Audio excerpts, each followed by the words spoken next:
हाय, श्री स्वामी समर्थ मैत्रिणींनो, आजच्या व्हिडिओमध्ये तुमचे स्वागत आहे. शुभ संध्याकाळ सर्वांना. आणि आज आपण रेसिपी बघणार आहे मेथीचे पराठे. आणि मेथीची भाजी खाऊन खाऊन खूप कंटाळा आलेला आहे बघा आता. म्हणून म्हटलं दुसरी कोणती तरी रेसिपी बनवावी, कारण एकसारखं जर तुम्ही म्हणजे तेच पदार्थ बनवला तर घरचे पण मग खात नाही. त्याच्यासाठी वेगवेगळं काहीतरी केलं तर खातात. म्हणून आज ठरवले मेथीचे जे पराठे असतील ते बनवणार आहे. गेल्या आठवड्याची पेंडी कालच्या व्हिडिओमध्ये मी दाखवलेलं आहे बघा, निवडत बसलेली. तर ती गेल्या आठवड्याची पेंडी होती. तर खूप छान राहिलेल्या 2 पेंड्या त्या निवडून ठेवल्या. आणि परत त्याने काल आणि परत 2 पेंड्या घेऊन आलेले आहेत. काल सोमवार बाजार होता, तर काल आणि 2 पेंड्या घेऊन आलेले आहेत. असून दे म्हटलं, आता म्हणजे आहे स्वस्त तर खायची, पण मेथी पण जास्त खाल्ल्यावर पित्ताचा जास्त त्रास होतो. त्यामुळे मेथी पण जास्त खाऊन काय चालत नाही. पण असून दे म्हटलं, आता आणल्यात म्हटल्यावर निवडून ठेवल्या फ्रीजला. आणि त्याचं मग बनवायचं आता काहीतरी करून संपवायची. चला, रेसिपी कशी वाटली काय वाटली ते सुद्धा कमेंटद्वारे नक्की कळवा. आणि कालच्या व्हिडिओमध्ये मी गोबी मंचुरी टाकलेले आहे तुम्हाला, म्हणजे व्हिडिओ टाकलेला आहे रेसिपीचा. कशी वाटली काय वाटली ते सुद्धा कमेंट करत जावा. प्लीज कमेंट करत जावा, लाईक करत जावा. व्हिडिओला लाईक आणि कमेंट खूप महत्त्वाच्या असतात. तुम्हाला 10 ते 15 मिनटाचा व्हिडिओ दिसतो, पण त्या पाठीमागे खूप म्हणजे कष्ट असतं. कारण ते सगळं शूट करणं, परत एडिट करणं, त्यात खूप वेळ जातो. तर प्लीज लाईक आणि कमेंट करत जावा. व्हिडिओ कसे वाटतात काय वाटतात, म्हणजे त्यात काही बदल हवे असतील तरी सुद्धा कळवत जावा. तुम्ही कमेंट केल्याशिवाय मला सुद्धा म्हणजे काही कळणार नाही, लक्षात ठेवा. आणि रोज सकाळी मी आता थोडं कोमट पाणी घेत आहे, तर मला भरपूर म्हणजे असं जरा फ्रेश वाटत आहे. तुम्ही सुद्धा घेत जावा. मध वगैरे, लिंबू वगैरे पिळून पण एक जण पितात, पण मी नुसताच कोमट पाणी घेते. पण खूप छान रिझल्ट मला तर वाटत आहे. दिवसभर सुद्धा अजिबात कसला कंटाळा येत नाही, फ्रेश वाटतं. त्यामुळं आता मी कंटिन्यू करणार आहे. आणि पोट वगैरे पण थोडं कमी वाटतं बघा, म्हणजे त्याच्यामुळे फरक पडतो खरं. मग आपलं नॅचरली केलेलं बरं. बाहेरच उगाच काही पण म्हणजे ते औषधं वगैरे मिळतात बघा वजन कमी करण्यासाठी, तर त्याच्यापेक्षा हे आपलं बरं आहे घरच्या घरी. रोज सकाळी उठलं, आंघोळ वगैरे केली की कोमट पाणी प्यायचं, सुमसुमीत पाणी असतं ते प्यायचं. चला, व्हिडिओ कसे वाटतात, रेसिपी कशी वाटते, प्लीज कमेंट करत जावा, लाईक करत जावा. व्हिडिओला माझी तुम्हाला कळकळीची विनंती आहे. कारण तुमच्या लाईक कमेंट आल्या तर मला खूप छान वाटतं. आणि व्हिडिओला लाईक कमेंट आल्या तरच परत व्हिडिओ आपल्याला बनवावे पण वाटतात आणि टाकावे पण वाटतात. रोजचे रोज डेली व्हिडिओ टाकले तर चॅनल कसं ग्रो होतं. त्यामुळे रोजचे रोज व्हिडिओ हे टाकावेच लागतात, लक्षात ठेवा. नाही टाकलं तर मग चॅनलचं जे हे असतं ते डाऊन होतं. मग परत आपलं चॅनल व्हायरल होण्यासाठी खूप दमवतं. म्हणून रोजच्या रोज मी व्हिडिओ टाकत असते. बघतात पण, आता समजा एक 50 लोक बघितले तर 50 काय लाईक येत नाहीत, पण एक 20-25 तर लाईक यायला पाहिजेत. तर प्लीज लाईक मात्र करत जावा व्हिडिओला, कारण लाईक माझ्यासाठी खूप महत्त्वाचे आहेत. आणि खरोखरच म्हणजे एक यूट्यूबरांचं मला खूप कौतुक वाटतं. आता प्रांजल शिंदे असतील किंवा मेघांजली कोळे असेल, कारण एवढा व्याप असतो. ह्या व्यापातनं सगळं शूट करणं, परत सगळं एडिट करणं. आता ते प्रांजल शिंदे ब्लॉग्स त्यांचं तर बघू शकता तुम्ही, म्हणजे साडीचा व्यवसाय पण आहे त्यांचा. आणि यूट्यूबचं चॅनल म्हणजे साडीचा व्यवसाय, तिकडं पण त्यांना व्हिडिओ टाकावे लागतात. म्हणजे साडीचं जे रील असतील ते बनवावे लागतात. परत ह्या चॅनलवर सुद्धा त्यांना म्हणजे ब्लॉग टाकावे लागतात. पण त्या रोज डेली व्हिडिओ टाकतात. तर खरंच मला म्हणजे अभिमान वाटतो त्यांचा. सगळं घर सांभाळून सगळं करणं म्हणजे एवढं शक्य नाही आहे. म्हणजे बघणाऱ्यांना वाटतं ते 10, 15, 20 मिनिटाचा व्हिडिओ, पण त्याच्या पाठीमागे अखंड दिवसभराची मेहनत असते, लक्षात ठेवा. त्यामुळं मला माहिती आहे. त्यांचा तर व्हिडिओ 20-25 मिनिटाचा असतो, म्हणजे मोठे असतात व्हिडिओ त्यांचे.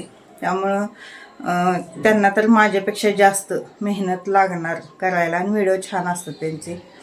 तर चला, असं म्हणजे वाटतं की ही काय व्हिडिओ बनवते करते, पण त्या पाठीमागे सुद्धा खूप कष्ट असतात, लक्षात ठेवा. त्यामुळं प्लीज व्हिडिओला लाईक कमेंट करत जावा. मेघांजली ताईचे सुद्धा व्हिडिओ खूप छान असतात. मला तर खूप आवडतात तिचे पण व्हिडिओ पूजेचे वगैरे, आणि तिच्याकडनं काहीतरी घेण्यासारखं सुद्धा आहे. त्यामुळं मी व्हिडिओ तिचे रोजच्या रोज बघते. परत प्रांजल शिंदे ब्लॉग्स ते पण व्हिडिओ मी रोजच्या रोज बघत असते. चला, माझ्या व्हिडिओला मात्र लाईक आणि कमेंट करायला विसरू नका. आजची देवपूजा बघू शकता. आज यांनी कामावर येताना खूप सारी फुलं MIDCतनं घेऊन आलेली होती, आणि फुलं असल्यावर देवपूजा किती छान वाटते, आणि देवांच्याकडं बघितलं की खूप समाधान वाटतं. पांढरी, लाल, परत जी लिलीची फुलं असतात ती यांनी घेऊन आलेली होती. लिलीच्या फुलांना तर खूप छान वास असतो. ती फुलं घातली की घरभर वास सुटतो. जशी आपली निशिगंधाची फुलं असतात तशीच ही लिलीची फुलं असतात. निशिगंधाला पण वास असतो, पण या लिलीला सुद्धा खूप छान वास असतो. आणि ही थोडी लांबडी येतात. निशिगंध थोडासा म्हणजे गिड्डा असतो, उंचीने कमी असतो, पण ही लिलीची फुलं असतात ती खूप लांब लचक अशी असतात. आणि MIDCमध्ये लिलीची जी फुलं आहेत त्यांची भरपूर अशी झाडं आहेत. वेगवेगळ्या कलरची आहेत, पांढऱ्या आहेत, गुलाबी आहेत, अशी वेगवेगळी ती फुलं आहेत. पण यांनी आज पांढरीच आणलेली, एक एकदा गुलाबी पण आणतात. आज नाईटला गेलेले होते आणि म्हटले की सकाळी आलो, बघितलं तर खूप फुलं होती. मग मी फुलं घेऊन आलो. हे तोडायला गेले तोपर्यंत आणखीन 2 जण आले वाटतं तोडायला. त्यांनी पण थोडी थोडी नेली. प्रत्येकांच्या देवांना थोडी थोडी फुलं मिळाली तरी बास आहे. कोणी पण घेतले तरी देवालाच घालणार आहे.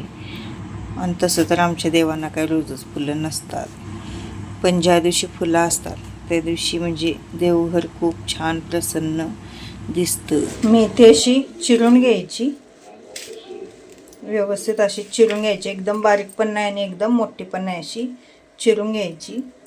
त्यानंतर इथं धने मी जरा भाजून घेतलेले आहेत, आणि वाटणामध्ये कोथिंबीर, परत कांदा आणि हिरवी मिरची घातलेली आहे, आणि आलं लसणाची पेस्ट मी तयारच आणलेली आहे. आणि थोडेसे तीळ पण आपण यामध्ये घालायचे आहेत.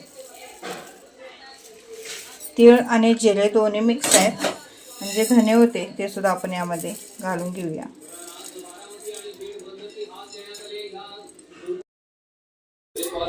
आपण यामध्ये आता पिठं ॲड करायचे आहेत. हे जे आपण वाटण बनवून घेतलेलं होतं ते आपण यामध्ये घालून घेऊया.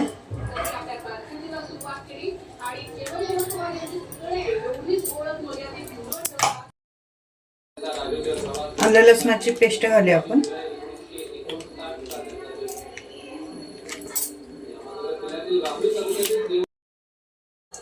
थोडंसं दही पण आपण यामध्ये घालायचं आहे.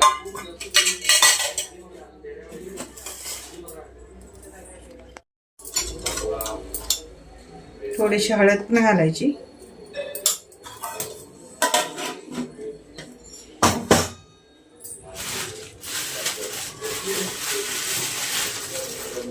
थोडंसं तेल पण घालूया.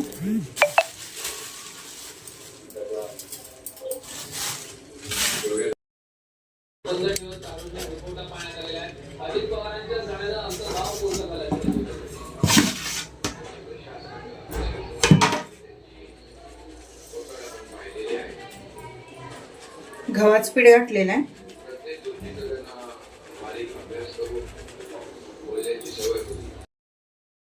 थोडासा मैदा पण घातलेला आहे.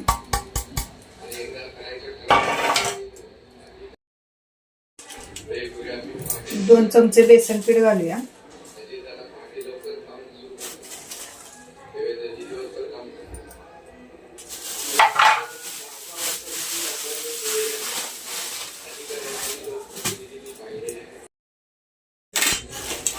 थोडंसं बाजरीचं पीठ पण घालूया.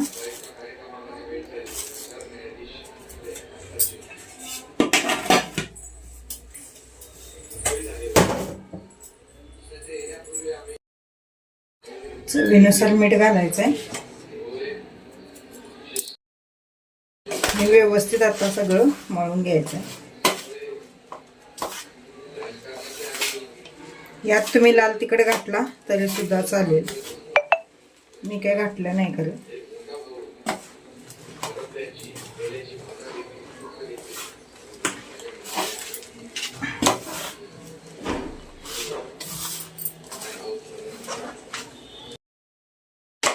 अशा पद्धतीने एकदम घट्ट मळून ठेवायचं आहे. एक 10-15 मिनटं आपण याला भिजून द्यायचं आहे चांगलं. त्यानंतर आपण पराठे बनवायला मळून थोडा वेळ ठेवलं आणि त्यानंतर छोटे छोटे असे गोळे घेतले आणि गव्हाच्या पिठामध्ये ते घोळवून घेतले. तुम्ही ज्वारीच्या पिठामध्ये जरी घोळवला तरीसुद्धा चालेल. आणि आज श्रीला पण शाळा गेलेला होता, पण शाळा त्याची निम्म्यातूनच सोडली, कारण आपले जे मुख्यमंत्री होते अजितदादा पवार, तर त्यांचं निधन झालेलं आहे. त्यामुळं शाळा सोडली. मग मी त्याला शूटिंग करायला लावलेलं आहे. छोटे छोटेच पराठे लाटायचे आणि एकदम असे जाड नाही लाटायचे, पातळ पातळच लाटायचे. जेवढे पातळ तुम्ही लाटशिला तेवढे म्हणजे करपूस छान लागतात. इथं आता तुम्ही तूप लावून भाजू शकता, बटर लावून भाजू शकता. मी साधं तेलच लावून भाजलेलं आहे. पीठ मळून ठेवलं आणि टी व्हीला ती बातमी बघत बसले. त्यामुळं थोडंसं पीठ ते काय झालं, पातळ झालं नाही, म्हणून जास्त पीठ लावावं लागत होतं. खूप वाईट झालं बघा. माणसाचं कधी काय होईल कुणाचं काही सांगता येत नाही. त्यामुळं आहे तोपर्यंत माणसानं आहे तसं, जशी आपली परिस्थिती आहे त्यात समाधानी राहिलं पाहिजे आणि येईल तो दिवस सुखाने समाधानाने जगला पाहिजे. आता इथं पराठ्याचं बघू शकता तुम्ही. इथं मी चपातीप्रमाणे त्याला तेल लावून दुमडून घेत आहे. 2-3 प्रकारे मी तुम्हाला पराठे दाखवत आहे. आधी सिंपल साधा गोळा घेऊन लाटून दाखवला. त्यानंतर इथं आपण जशी चपाती दुमडतो त्या पद्धतीने घडी घालून तो पराठा मी तुम्हाला इथं लाटून दाखवत आहे. भाजत असताना मात्र मंद गॅसवर, एकदम मंद म्हणजे मध्यम गॅसवर एकदम असं करपूस पराठे भाजायचे आहेत. खूप छान लागतात. असं वेगवेगळ्या प्रकारे आपण पराठे करू शकतो. पालकाचे पराठे करतात, परत मेथीचे करतात, कांद्याची जी पात असते त्याचे करतात, कोथिंबीरचे सुद्धा आपल्याला पराठे बनवता येतात. मिक्स कडधान्य मोड आणून त्याचे सुद्धा आपल्याला पराठे बनवता येतात, मुगाचे बनवता येतात. असे वेगवेगळे पराठे आपल्याला बनवता येतात. आणि इथं बघू शकता तुम्ही, खूप छान आणि टेस्टलासुद्धा खूप छान झालेले होते. दह्यासोबत किंवा टोमॅटो सॉससोबत तुम्ही खाल्ला तरीसुद्धा चालेल, किंवा मग कशाची पण आमटी वगैरे बनवला आणि खाल्ला तरीसुद्धा चालेल.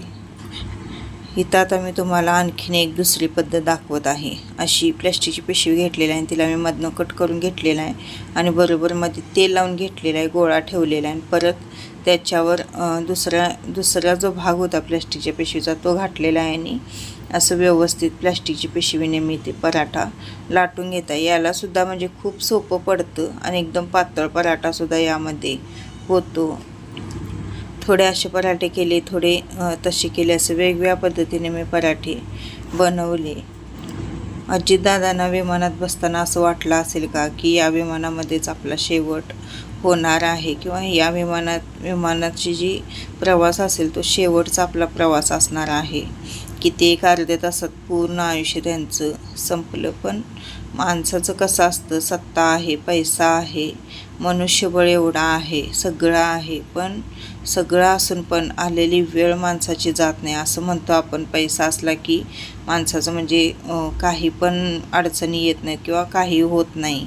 पैसा मेन महत्त्वाचा आहे असं म्हणतो, पण नुसता पैसा आणि हे असून काही उपयोग नाही. आलेली वेळ, वेळ आलेली, पैसा बिसा काही बघत नसते, लक्षात ठेवा. किंवा कोण माणूस आहे काय बघत नसते. त्या वेळेला बरोबर ते जे ठरलेलं असतं ते होतंच. म्हणून माणसाने खूप आता कलियुगात तर व्यवस्थित राहिलं पाहिजे. चला तर अशा पद्धतीने माझे सगळे पराठे लाटून झालेले आहेत. आणि इथं बघू शकता तुम्ही किती छान पराठे आपले झालेले आहेत. सगळे असे एका ताटामध्ये मी ठेवलेले आहेत, कारण आम्ही लगेच जेवायला बसणार होतो. आणि गरम गरम असतानाच छान लागतात, गार झाल्यावर काय चांगलं लागत नाही. सगळ्यांनी यायचं आहे पराठे खायला. आणि माझं निम्मं लक्ष इकडं पराठ्यांच्याकडे होतं आणि निम्मं लक्ष टी व्हीवर जी न्यूज चालू होती त्याच्याकडे होतं.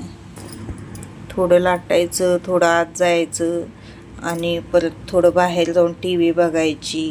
हे पण आलेले होते, कारण की आमच्या इथं कागल पूर्ण बंद ठेवलेलं होतं. सगळी दुकानं वगैरे बंद केलेली होती, शाळा वगैरे सगळ्या बंद ठेवलेल्या होत्या. त्यामुळं हे पण आलेले, श्री पण होता. मग मी ते पण टी व्ही बघत बसलेले होते, न्यूजवर दाखवत होते सगळं. तर मग मी पण जरा आज जायचं, जरा बाहेर यायचं असं करत सगळे पराठे बनवले. खरं म्हणजे अशी काही न्यूज ऐकली की अजिबात म्हणजे मनाला चांगलं वाटत नाही आणि कशात पण लक्ष लागत नाही ना. अखंड दिवस सगळा म्हणजे एकदम असा उदास उदास जातो. बघू शकता तुम्ही कसली भयानक न्यूज आहे ही. हे मोबाईलला व्हिडिओ आलेले होते. व्हिडिओ बघून सुद्धा किती भयानक परिस्थिती वाटत आहे. ही वेळ कोणावरही येऊ नये. खूप भयानक वेळ होती. अजितदादांच्या आत्म्यास शांती मिळावी हीच ईश्वरचरणी प्रार्थना. मैत्रिणीने भेटूया उद्याच्या व्हिडिओमध्ये. श्री स्वामी समर्थ.